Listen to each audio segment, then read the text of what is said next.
Hello friends, I hope you're doing good. Let's start today's edition with this geography related video. ये video moon की formation से जुड़ा एक simulation है जिसको नासा ने डेवलप किया है। मून का ओरिजिन क्या है? इसका डेफिनेट आंसर तो अब तक किसी के पास नहीं है और ये एक मिस्ट्री है। पर मून की फॉर्मेशन से जुड़े काफी सारी थ्योरीज एग्जिस्ट करती हैं, जैसे कि giant impact hypothesis, fission theory, capture theory और को फॉर्मेशन थ्योरी वगैरह।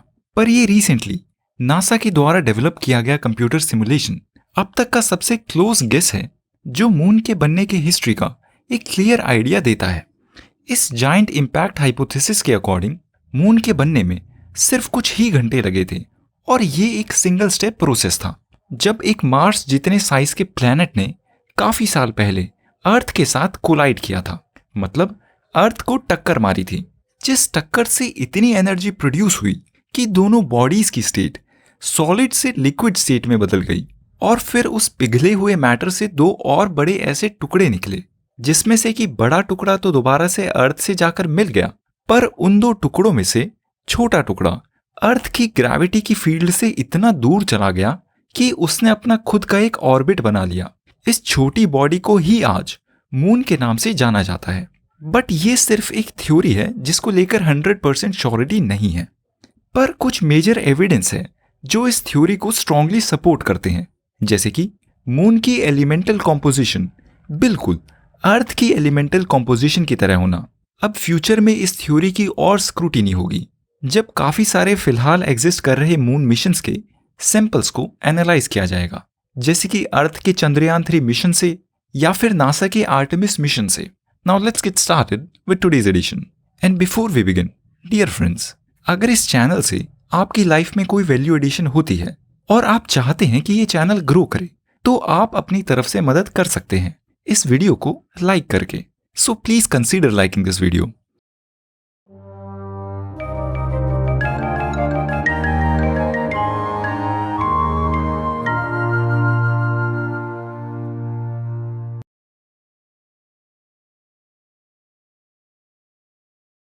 आज के एडिशन में हम कवर करेंगे इजराइल पैलेस्टीन कॉन्फ्लिक्ट में हुई डेवलपमेंट्स को, इंडिया का कैनेडियंस के लिए वीजा इशू करने के स्टेप को, एनसीईआरटी के एक पैनल के रिकमेंडेशन को जिसने रिकमेंड किया है कि एनसीईआरटी बुक्स में इंडिया के नाम को भारत से रिप्लेस कर दिया जाए, इंटरनेशनल सोलर अलायंस की एक रिपोर्ट को, इस साल खारिफ सीजन में हुई फूड ग्रेन प्रोडक्शन को, कतर में 8 इंडियन फॉर्मर नेवी ऑफिसर्स को दी गई डेथ सेंटेंस को, इंडिया और यूरोपियन यूनियन के बीच हुई जॉइंट नेवल एक्सरसाइज को, विकसित भारत यात्रा से रिलेटेड अपडेट्स को, गगनयान मिशन से रिलेटेड अपडेट्स को, सुप्रीम कोर्ट के सरोगेसी लॉ में किए गए चेंजेस को, और फिर हम एक भूटान और चाइना के बीच बॉर्डर टॉक से रिलेटेड एक एक्सप्लेनर पीस को कवर करेंगे, और फिर एंड में हम प्रिलिमिनरी 2023 से रिलेटेड एक पीवाईक्यू को एनालाइज करेंगे। ये आज की फ्रंट पेज न्यूज रिलेटेड है इंटरनेशनल करंट अफेयर से, और इसका कॉन्टेक्स्ट है इजराइल पैलेस्टीन कॉन्फ्लिक्ट, जहां गाजा में इजराइल के अटैक्स जारी हैं और हर रोज और इंटेंस हो रहे हैं। गाजा में स्थिति इतनी गंभीर है कि वहां एक दिन में 700 से ज्यादा लोगों की डेथ्स रिपोर्ट हो रही हैं, और वहां पर एसेंशियल सप्लाईज जैसे कि फूड, वाटर या इलेक्ट्रिसिटी बिल्कुल कट ऑफ होने की वजह से वहां पर इस समय एक ह्यूमैनिटेरियन क्राइसिस की स्थिति है। इन अटैक्स को कर रहे इजराइल के प्राइम मिनिस्टर बेंजामिन नेतन्याहू ने काफी पहले ही अपने एम को पब्लिकली डिक्लेयर कर दिया था कि उनका गोल है गाजा में बेस्ड हमास मिलिटेंट फोर्स को जड़ से मिटाना।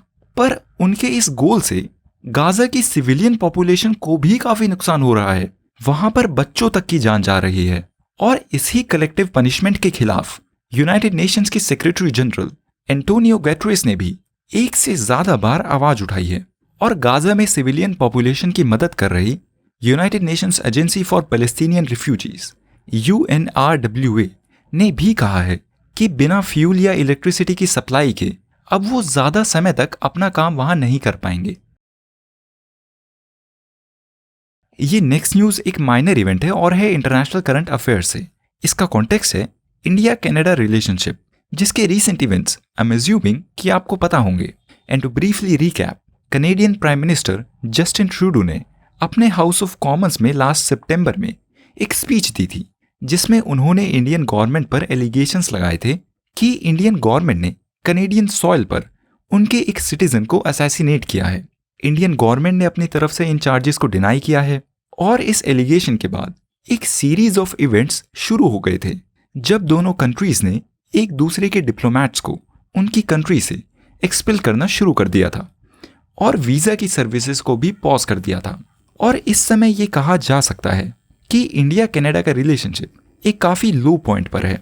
अब इस कॉन्टेक्स्ट में रीसेंट डेवलपमेंट ये है कि 1 महीने तक बंद रहने के बाद अब इंडिया ने कुछ सिलेक्ट कैटेगरीज में कनेडियन सिटीजन्स के लिए इंडिया की वीजा सर्विसेज को शुरू कर दिया है। कनाडा में बेस्ड इंडियन हाई कमीशन ने अब एंट्री, बिजनेस, मेडिकल और कॉन्फ्रेंस पर्पसेस के लिए इंडिया के वीजा को इशू करना रिज्यूम कर दिया है। हालांकि टूरिस्ट वीजाज और ई वीजाज अभी भी पॉज्ड हैं और वो नहीं मिल सकते। अब इन इवेंट्स को एनालाइज किया जाए तो इन इवेंट से ये सिग्नल मिलता है कि इंडिया ने कनाडा की एलिगेशंस के बाद अपने डिफेंसिव स्टैंस को थोड़ा सॉफ्ट कर लिया है। अब इस इवेंट में और क्या डेवलपमेंट्स होती हैं, this remains to be seen and we'll keep following it. ये नेक्स्ट न्यूज वैसे तो एक पॉलिटिकल न्यूज है बट सिविल सर्विसेज एग्जामिनेशन के पर्सपेक्टिव से रेलिवेंट है और ये एसोसिएटेड है पॉलिटी एंड गवर्नेंस से।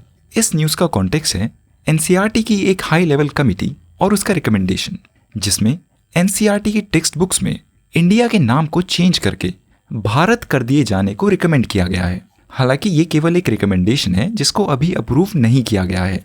इन रिकमेंडेशंस को ऑपोजिशन पॉलिटिकल पार्टीज ने काफी क्रिटिसाइज भी किया है बट एज वी सेड हम इस इवेंट के पॉलिटिकल एस्पेक्ट्स पर बात नहीं करेंगे as they are not relevant for the civil services examination.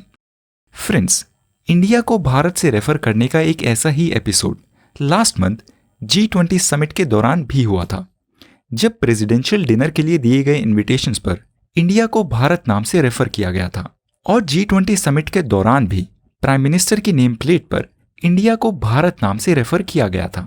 हमने इस टॉपिक पर उस समय भी बात की थी और अब एक बार फिर से करते हैं।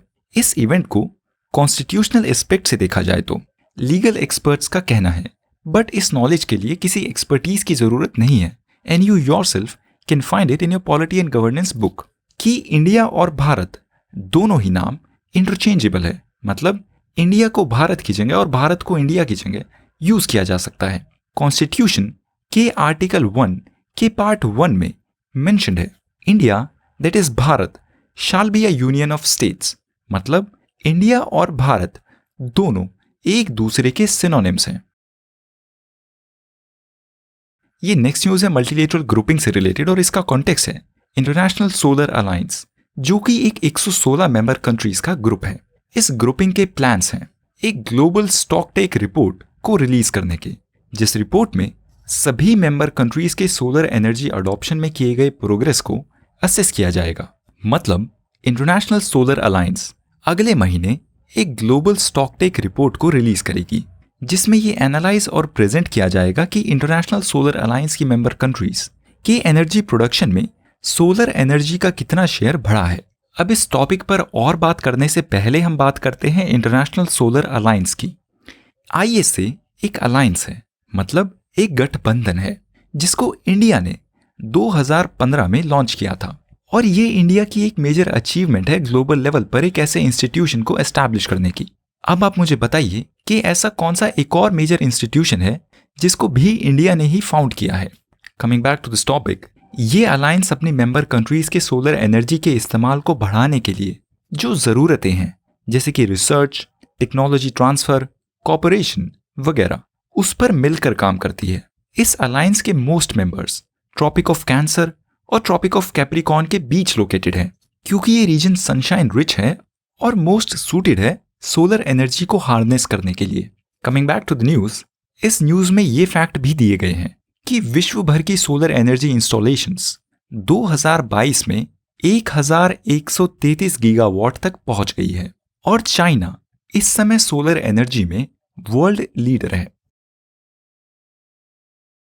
ये नेक्स्ट न्यूज रिलेटेड है देश में खारिफ सीजन की फसल की पैदावार से। आई होप आपको पता है कि खारिफ सीजन का पीरियड जून से सितंबर होता है और खारिफ सीजन की मेजर क्रॉप्स होती हैं पैडी यानी कि धान, sugarcane, cotton, pulses, pearl millet यानी कि ज्वार, फिंगर मिलेट यानी कि रागी वगैरह।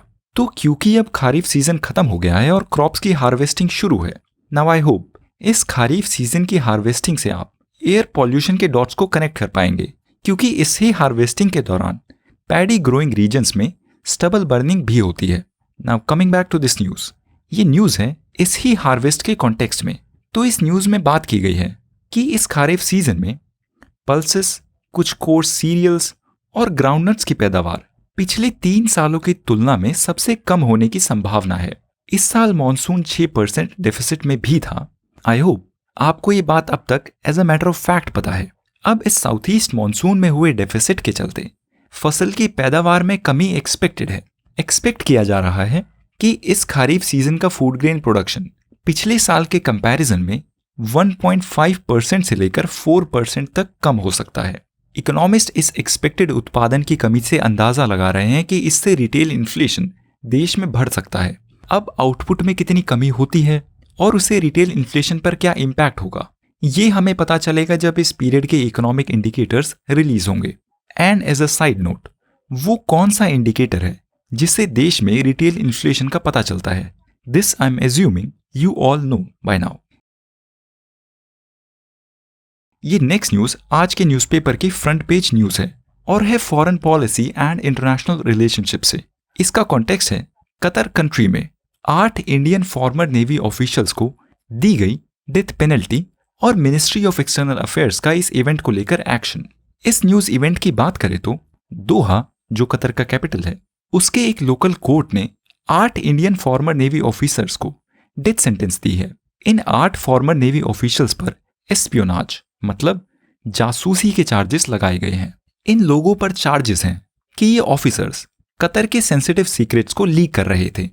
ये 8 ऑफिशियल्स जिनके नाम सिविल सर्विसेज एग्जामिनेशन के पर्सपेक्टिव से इंपॉर्टेंट नहीं है, ये फॉर्मर नेवी ऑफिसर्स पिछले साल के अगस्त से ही कतर की कस्टडी में है। अब ऐसे इंसिडेंट्स जब इंडियन सिटीजन्स को किसी और देश में इतनी सीवियरली प्रोसिक्यूट किया जाए, ये बात उन सिटीजन्स की होम गवर्नमेंट के लिए काफी सिग्निफिकेंट होती है। व्हाट आई मीन टू से इज, ऐसे इंसिडेंट्स की ग्लोबल सिग्निफिकेंस और मैसेजिंग काफी ज्यादा होती है और किसी भी कंट्री की गवर्नमेंट ऐसा नहीं चाहेगी कि उनके सिटीजन को किसी फॉरेन कंट्री में डेथ सेंटेंस दी जाए। तो इंडिया की मिनिस्ट्री ऑफ एक्सटर्नल अफेयर्स भी इस ही कॉन्टेक्स्ट में इन डेथ सेंटेंसेस को लेकर इस समय काफी एक्टिव है।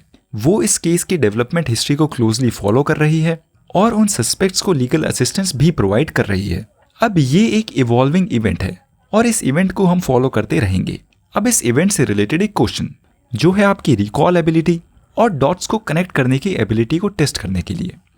ऐसा ही एक और सिमिलर केस है जिसमें एक इंडियन नेशनल को किसी और नेशन में प्रोसिक्यूट किया जा रहा है और ये केस काफी पॉपुलर भी है और वो कंट्री इंडिया से डायरेक्टली बॉर्डर भी शेयर करती है।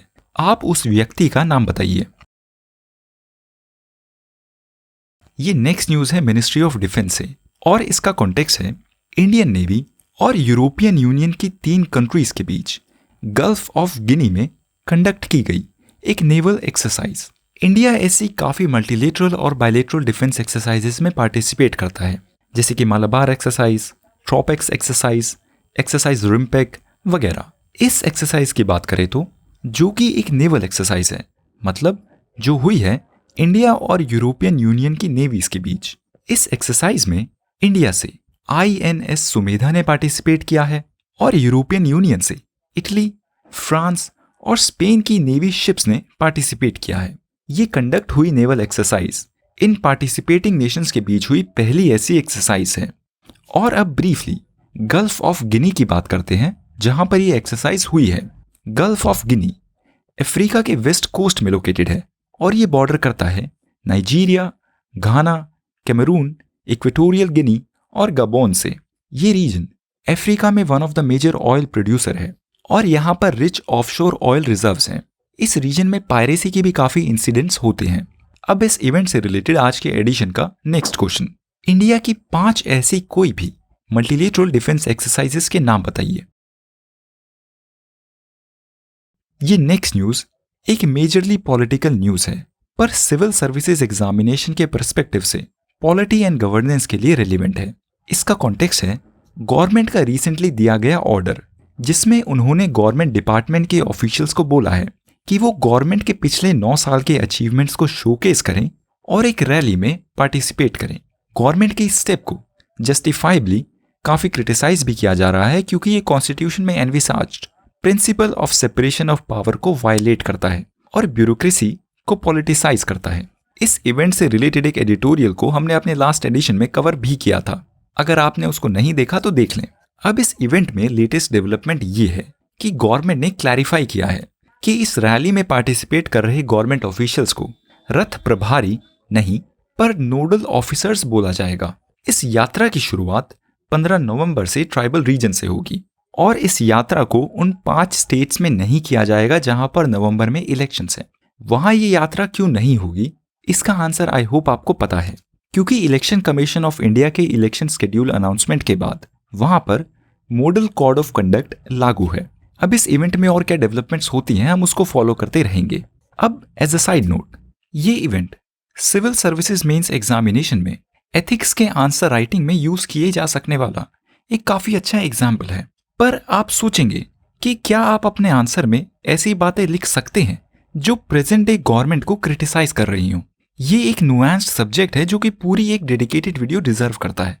अभी ब्रीफली बात करें तो आइडियली आप गवर्नमेंट को क्रिटिसाइज कर सकते हैं, क्योंकि पहली बात तो bureaucracy is apolitical by its design. Governments आती हैं और जाती हैं, पर bureaucracy is stable like the Rajya Sabha. और दूसरी बात, a civil servant is not a yes man. उसके पास क्रिटिकल थिंकिंग की एबिलिटी जरूर होनी चाहिए ताकि वो उस एबिलिटी से सही और गलत में फर्क बता सके। ये न्यूज है स्पेस और साइंस से और रिलेटेड है गगनयान मिशन से। आई होप यू नो कि गगनयान मिशन अभी एक डेवलपमेंट स्टेज में है, जिसको पूरा करने के लिए अमंग अदर थिंग्स इसरो काफी सारे टेस्ट को परफॉर्म करेगी। इन टेस्ट में से एक major test vehicle abort mission 1 TVD-1 को 22 अक्टूबर को सक्सेसफुली कंडक्ट भी किया जा चुका है and it was a success. अब आज की न्यूज में बात की गई है इस मिशन से एसोसिएटेड बाकी और टेस्ट की, जैसे कि TVD-2 mission, GX unmanned orbital demonstration flight, integrated air drop test IADT और पैड अबॉर्ट टेस्ट। अब जैसे जैसे ये टेस्ट होंगे हम इनको फॉलो करते रहेंगे। ये नेक्स्ट न्यूज है जुडिशियरी से और इसका कॉन्टेक्स्ट है सरोगेसी लॉ। तो सुप्रीम कोर्ट ने एक मेजर जजमेंट में द सरोगेसी रेगुलेशन एक्ट के एक मेजर प्रोविजन को स्ट्राइक डाउन कर दिया है। इस प्रोविजन के अकॉर्डिंग सरोगेसी के रूट को यूज करने वाले पेरेंट्स सरोगेसी के लिए सिर्फ अपने गैमीट्स को यूज कर सकते हैं। गैमीट्स मतलब मेल के केस में स्पर्म और फीमेल्स के केस में एग्स। सुप्रीम कोर्ट का इस प्रोविजन को स्ट्राइक डाउन करने का रीजन है उनके पास आई एक पिटीशन, जिसमें एक वुमेन ने पिटीशन की थी ये बोलकर कि उनको एक जेनेटिक डिजीज है कि उनकी बॉडी में ओवरीज प्रेजेंट ना होने की वजह से उनकी बॉडी में नेचुरली एग्स प्रोड्यूस नहीं होते। पिटिशनर का कहना था कि फिलहाल प्रेजेंट सरोगेसी रूल्स की वजह से अब वो सरोगेसी के रूट से कभी पेरेंट नहीं बन सकती, क्योंकि ये सरोगेसी रूल्स डोनर एग्स को यूज करने की परमिशन नहीं देते। इस केस को नजर में रखते हुए कोर्ट ने सरोगेसी लॉ के इस प्रोविजन को अब स्ट्राइक डाउन कर दिया है। ये आज का एक्सप्लेनर पीस है और इसका कॉन्टेक्स्ट है चाइना और भूटान की चल रही बाउंड्री टॉक्स। इस इवेंट को हमने अपने प्रीवियस एडिशन में भी एज अ न्यूज कवर किया था और अब इस इवेंट पर एक डिटेल्ड डिस्कशन करते हैं। तो इस इवेंट का कॉन्टेक्स्ट क्या है? चाइना और भूटान के बीच अभी रिसेंटली अपनी उलझी हुई बाउंड्रीज को सुलझाने के लिए मीटिंग का 25वां राउंड हुआ है। चाइना और भूटान के बीच ऐसी लास्ट मीटिंग 2016 में हुई थी, यानी कि ये मीटिंग अब लगभग 7 साल बाद हुई है। और इस मीटिंग में दोनों साइड्स ने जल्द ही अपने बॉर्डर इश्यूज को रिजॉल्व करने के लिए एक एग्रीमेंट भी साइन किया है और एक 3 स्टेप के रोड मैप पर एग्री किया है। अब बात करते हैं कि ये इस हफ्ते हुई मीटिंग सिग्निफिकेंट क्यों है। जैसे कि मैंने बोला, ये ऐसी मीटिंग 7 साल बाद के एक मेजर गैप के बाद हुई है। चाइना और भूटान के बीच ऐसी मीटिंग्स की शुरुआत 1984 में हुई थी। भूटान और तिब्बत ऑटोनोमस रीजन नॉर्थ और वेस्ट में आपसी बॉर्डर शेयर करते हैं और ये ऐसी मीटिंग्स 2017 में रुक गई थी। इंडिया और चाइना के बीच तब हुए डोकलाम क्राइसिस की वजह से और उसके बाद हुए कोविड पेंडेमिक की वजह से। पर इस 7 साल के गैप में दोनों भूटान और चाइना ने बाकी और लेवल्स पर इस मामले में बातचीत को शुरू रखा था और 2021 में दोनों कंट्रीज ने एक 3 स्टेप रोड मैप पर एग्रीमेंट किया था। अब ये 3 स्टेप रोड मैप क्या है? ये चाइना और भूटान के बीच का 3 स्टेप रोड मैप एक मेमोरेंडम ऑफ अंडरस्टैंडिंग है जिसको भूटान के फॉरेन मिनिस्टर और चाइना के असिस्टेंट फॉरेन मिनिस्टर ने 2021 में साइन किया था। और इसका पर्पस है दोनों कंट्रीज के बीच बाउंड्रीज को क्लियरली डिफाइन करना। इस 3 स्टेप रोड मैप में as it is clear by the title 3 stages हैं। पहली स्टेज में दोनों कंट्रीज नेगोशिएशन के बाद अपनी बाउंड्रीज को लेकर ऑन द टेबल एग्री करेंगे। फिर दूसरी स्टेज में ग्राउंड पर सर्वे करेंगे और लास्ट स्टेज में फॉर्मल डिमार्केशन और एग्रीमेंट होगा। अब भूटान और चाइना के बीच का ये प्रोसेस इंडिया के लिए क्यों सिग्निफिकेंट है? इंडिया जो भूटान और चाइना दोनों से इमीडिएट बॉर्डर शेयर करता है, उसके लिए उसके पड़ोस में ऐसे मेजर एग्रीमेंट्स काफी सिग्निफिकेंट है, खासकर तब जब इंडिया का खुद चाइना के साथ मेजर बॉर्डर डिस्प्यूट हो। और भूटान और चाइना के बीच डोकलाम को लेकर क्या फैसला होता है, ये भी इंडिया के लिए बेहद सिग्निफिकेंट है। चाइना ने भूटान को प्रपोज किया है कि वो डोकलाम चाइना को दे दें और उसके बदले में जाकरलुंग और पसामलुंग के रीजन्स चाइना से ले लें। अब डोकलाम ट्राई जंक्शन, जहां पर भूटान, इंडिया और चाइना एक दूसरे से मिलते हैं, ये इंडिया के लिए एक स्ट्रेटेजिक लोकेशन है। डोकलाम वेस्ट बंगाल के सिलीगुड़ी कॉरिडोर के काफी पास है, जो खुद एक वल्नरेबल लोकेशन है क्योंकि ये छोटा सा लैंड का एरिया पूरे इंडिया को नॉर्थ ईस्ट इंडिया से कनेक्ट करने वाला एक बॉटल नेक है। इंडिया अपनी सिक्योरिटी के लिए कभी भी नहीं चाहेगी कि चाइना इंडिया के इस रीजन के पास किसी भी एरिया को कंट्रोल करे। हालांकि 2017 में हुए डोकलाम स्टैंड ऑफ के बाद चाइना ने इस डोकलाम रीजन में अपनी आर्मी की प्रेजेंस को और बढ़ा दिया है और वहां पर काफी इंफ्रास्ट्रक्चर भी डेवलप कर दिया है। और इंडिया के लिए इस इवेंट से एक दूसरी चिंता भी है। चाइना ने भूटान के साथ डिप्लोमेटिक रिलेशनशिप को भी एस्टैब्लिश करने का ऑफर किया है। आई होप आपको ये पता है क्योंकि ये हमने अपने लास्ट एडिशन में डिस्कस किया था। भूटान का यूनाइटेड नेशन सिक्योरिटी काउंसिल के किसी भी परमानेंट मेंबर के साथ डिप्लोमेटिक रिलेशनशिप नहीं है क्योंकि वो अपनी फॉरेन पॉलिसी में न्यूट्रलिटी को मेंटेन रखना चाहते हैं। अब चाइना ने भूटान को ऑफर किया है कि वो आपस में डिप्लोमेटिक रिलेशनशिप्स को एस्टैब्लिश कर लें। अब अगर ऐसा हो जाता है तो इंडिया को इस बात की चिंता है कि चाइना भूटान में अपने इंफ्रास्ट्रक्चर प्रोजेक्ट एस्टैब्लिश कर सकती है, जैसा उसने बांग्लादेश, नेपाल, श्रीलंका और मालदीव्स में किया है। पर इस पूरे इवेंट में एक आशा की किरण है। भूटान के हिस्टोरिकली इंडिया के साथ काफी अच्छे रिलेशनशिप रहे हैं और भूटान ने इंडिया को इन मीटिंग्स के कॉन्टेक्स्ट में आश्वासन भी दिया है कि वो कोई भी स्टेप लेते समय इंडिया के इंटरेस्ट को जरूर ध्यान में रखेंगे। और भूटान की इंडिया के साथ ऐसे इंपॉर्टेंट इश्यूज में कंसल्ट करने की एक हिस्ट्री भी रही है। अब इस इवेंट में और क्या डेवलपमेंट्स होती हैं ये समय के साथ पता चलेगा and we will keep following it. Let's begin with our next segment, जिसमें हम डेली यूपीएससी प्रिलिमिनरी के क्वेश्चन को डीकंस्ट्रक्ट करते हैं और एनालाइज करते हैं कि उस क्वेश्चन का सोर्स क्या है, कि उस क्वेश्चन के कंपोनेंट्स क्या क्या हैं और उस क्वेश्चन को सॉल्व करने की क्या अप्रोच होनी चाहिए। आज के एडिशन में हम डीकंस्ट्रक्ट करेंगे प्रिलिमिनरी 2023 सेट ए के 10वें क्वेश्चन को। अब इससे पहले हम इस क्वेश्चन को डीकंस्ट्रक्ट करें, आप इस वीडियो को अभी पॉज कीजिए और खुद इस क्वेश्चन को अटेम्प्ट कीजिए। Let's move forward with deconstructing this question.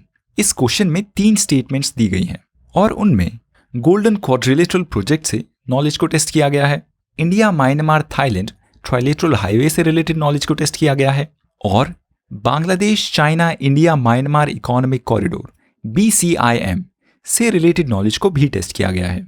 ये तीनों ही connectivity projects multi nation projects हैं और करंट अफेयर इवेंट से रिलेटेड हैं और ये काफी बार न्यूज में भी मेंशन किए जाते हैं। बात करते हैं इस क्वेश्चन की पहली स्टेटमेंट की, जिसमें बोला गया है east west corridor under golden quadrilateral projects connects Dibrugarh and Surat. अब इस क्वेश्चन से associated topic golden quadrilateral project की बात करें तो ये एक मेजर लॉन्ग टर्म प्रोजेक्ट है जिसकी शुरुआत 2001 में हुई थी। आई एम श्योर आपको इस प्रोजेक्ट के बारे में पता होगा। ये प्रोजेक्ट दिल्ली, मुंबई, चेन्नई और कोलकाता को हाईवेज के थ्रू कनेक्ट करता है।